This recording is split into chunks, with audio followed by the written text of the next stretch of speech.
नमस्कार दोस्तों, आप सभी का स्वागत है आपके अपने YouTube चैनल पर। अगर वीडियो आपको पसंद आए तो लाइक करें, शेयर करें और चैनल को सब्सक्राइब करना बिल्कुल ना भूलें। आप सुन रहे हैं बरसात की रात। मॉन्ट्रियल की वो खूबसूरत सुबह अचानक एक डरावने साए में बदल जाएगी, इसका अंदाज़ा मुझे तब नहीं था जब मैं अनिरुद्ध के साथ नाट्रा डेम्स चर्च की वास्तुकला निहार रही थी। अक्टूबर के अंत में कनाडा का फॉल मौसम ऐसा लगता है मानो कुदरत ने खून और सोने की चादर बिछा दी हो। मेपल के पत्तों की वो सुर्ख लाली जो धूप में चमकती थी, शाम ढलते ही किसी अनहोनी का संकेत देने लगी। जब शनिवार की सुबह 10 बजे मेरी आंख खुली तो कमरे की खामोशी और बाहर की सफ़ेदी ने मेरा दिल बैठा दिया।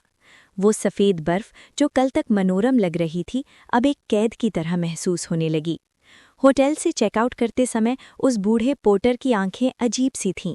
उसने जब अनिरुद्ध से कहा, बेटा शांत रहना और प्रार्थना करना, तो मुझे लगा वो केवल मौसम की बात कर रहा है, पर उसकी आवाज़ में एक ऐसी कंपी थी जो ठंड की नहीं बल्कि किसी पुराने डर की थी।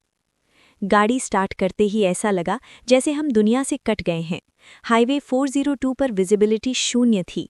वाइपर पूरी ताकत से चल रहे थे, लेकिन बर्फ की मोटी परत उन्हें मात दे रही थी।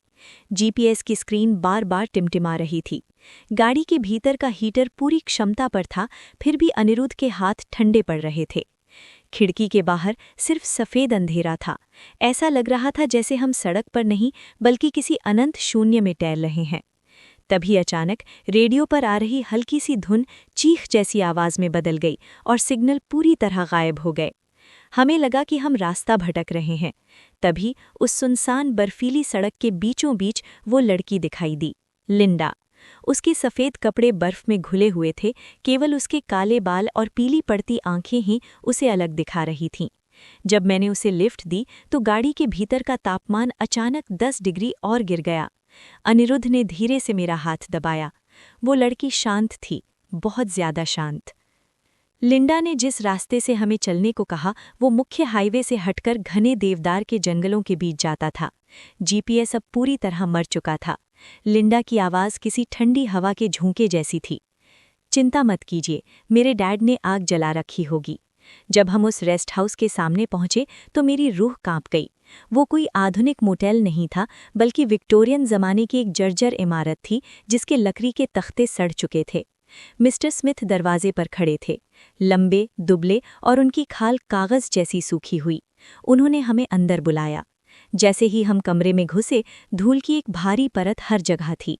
अनिरुद्ध ने सही कहा था, कुर्सी पर सालों पुरानी धूल जमी थी।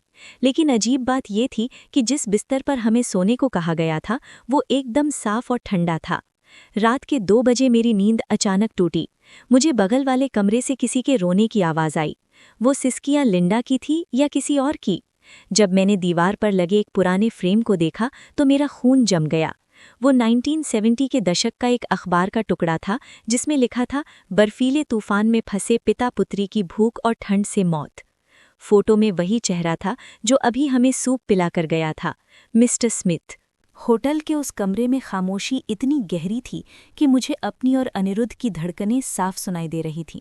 हीटर चल तो रहा था, लेकिन कमरे की हवा में एक अजीब सी सीलन और ठंडक थी जो हड्डियों को चीर रही थी।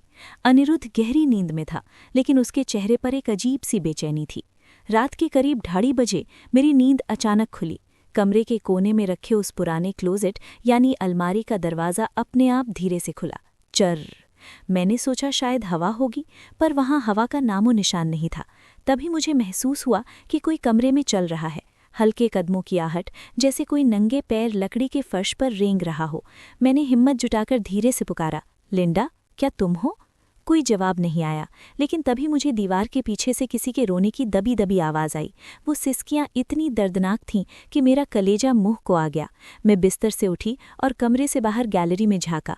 वहाँ अंधेरा इतना घना था कि टॉर्च की रोशनी भी उसमें खो रही थी। गैलरी के अंत में मुझे मिस्टर स्मिथ खड़े दिखे। वे मोमबत्ती हाथ में लिए सीढ़ियों के पास खड़े थे, लेकिन उनकी परछाई दीवार पर नहीं बन रही थी। वे नीचे की ओर इशारा कर रहे थे, जैसे मुझे कुछ दिखाना चाहते हों। डर के मारे मेरा शरीर पत्थर का हो गया था। मैं वापस कमरे में भागी और अनिरुद्ध को जगाने की कोशिश की, पर वो किसी गहरी बेहोशी में था। तभी खिड़की पर किसी ने जोर से दस्तक दी। ठक ठक ठक। बाहर का नज़ारा देख मेरी चीख निकल गई। खिड़की के कांच पर बर्फ से एक हाथ का निशान बना था, जबकि हम तीसरी मंजिल पर थे। डर के मारे मैं पूरी रात नहीं सो सकी। मैं बस अनिरुद्ध का हाथ थामे सुबह होने का इंतजार करती रही। जैसे जैसे रोशनी की पहली किरण खिड़की से छनकर आई, कमरा और भी भयानक दिखने लगा। रात को जो फर्नीचर केवल पुराना लग रहा था, अब रोशनी में वो सड़ चुका और दीमक लगा हुआ दिखाई दे रहा था। जिस बेड पर हम सोए थे, उसकी चादरें पीली पड़ चुकी थीं और उनसे ऐसी गंध आ रही थी जैसी कोई चीज़ दशकों से बंद पड़ी हो। मैं अनिरुद्ध को लेकर तुरंत नीचे भागी। ड्राइंग रूम में सन्नाटा था। डाइनिंग टेबल पर रात के चिकन सूप के बर्तन रखे थे, लेकिन जब मैंने उन पर नज़र डाली तो वे बर्तन पूरी तरह खाली थे और उन पर धूल की मोटी परत जमी थी, जैसे उनमें सालों से कुछ न रखा गया हो। लिंडा, मिस्टर स्मिथ, मैंने चिल्लाकर आवाज़ दी, पर कहीं से कोई आहट नहीं मिली। मैं रसोई की तरफ गई, जहाँ से रात को लिंडा खाना लाई थी। वहाँ का दरवाज़ा आधा टूटा हुआ था। अंदर कदम रखते ही मेरी रूह कांप गई। फर्श पर एक पुरानी डायरी पड़ी थी, जिसके पन्ने फटे हुए थे। उस पर आखिरी तारीख 25 अक्टूबर 1974 थी। उसमें लिखा था, तूफान बहुत बढ़ गया है। लिंडा की सांसें थम रही हैं। बाहर जाने का कोई रास्ता नहीं है। अगर कोई हमें सुन रहा है तो हमें यहाँ से निकालो। मुझे एहसास हुआ कि हम किसी जीवित इंसान के साथ नहीं, बल्कि उन रूहों के साथ थे जो अपनी मौत के दिन को बार बार जी रही थीं। हम अपनी गाड़ी लेकर पागलों की तरह उस जंगल से बाहर निकले। जब तक मुख्य सड़क नहीं दिखी, मेरी सांसें अटकी रहीं। उस गैस स्टेशन पर पहुंचकर जब मैंने उस बूढ़े दुकानदार को सारी बात बताई तो उसने अपना चेहरा हाथों से ढक लिया। उसने धीमी आवाज़ में कहा, मेम साहब, आप खुशकिस्मत हैं कि आप वहाँ से सही सलामत लौट आईं।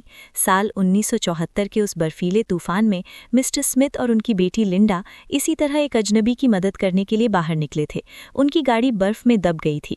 वे अपने उस रेस्ट हाउस तक पहुँच तो गए थे, लेकिन मदद पहुँचने से पहले ही भूख और ठंड से उनकी मौत हो गई थी। तब से हर साल उसी तारीख को, जब तूफान आता है, लिंडा सड़क पर लिफ्ट मांगती देखी जाती है।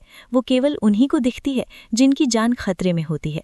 दुकानदार ने आगे जो कहा, उसने मेरे रोंगटे खड़े कर दिए। वो किसी को नुकसान नहीं पहुंचाती, वो बस ये सुनिश्चित करती है कि कोई और उस रात वैसे न मरे जैसे वो और उसके पिता मरे थे। लेकिन जो कोई भी उस रेस्ट हाउस के अंदर जाता है, वो लौटकर वापस नहीं आता। आप पहली हैं। आज भी जब मैं कनेक्टिकट में अपने घर की खिड़की से बर्फ गिरता देखती हूँ, तो मुझे वही लाल चादर ओढ़े मेपल के पेड़ और लिंडा का वो चेहरा याद आता है। मुझे समझ नहीं आता कि वो भूत थी या कोई फरिश्ता, लेकिन उस रात की ठंड आज भी मेरी रूह में बसी हुई है। वो रेस्ट हाउस आज भी वहीं है, मॉन्ट्रियल के उन घने जंगलों के बीच, किसी अगले मुसाफिर का इंतजार करता हुआ जो शायद उस रात रास्ता भटक जाए। दोस्तों, उम्मीद करता हूँ कि आज की कहानी आपको अंत तक बांधे रखने में सफल रही होगी। अगर डर की ये दास्तान आपको पसंद आई हो तो लाइक ज़रूर करें और इसे अपने दोस्तों के साथ साझा करें। ऐसी ही रहस्यमयी और दिल दहला देने वाली कहानियों के लिए चैनल को सब्सक्राइब करना न भूलें। फिर मिलेंगे, लेकिन तब तक सावधान रहिए।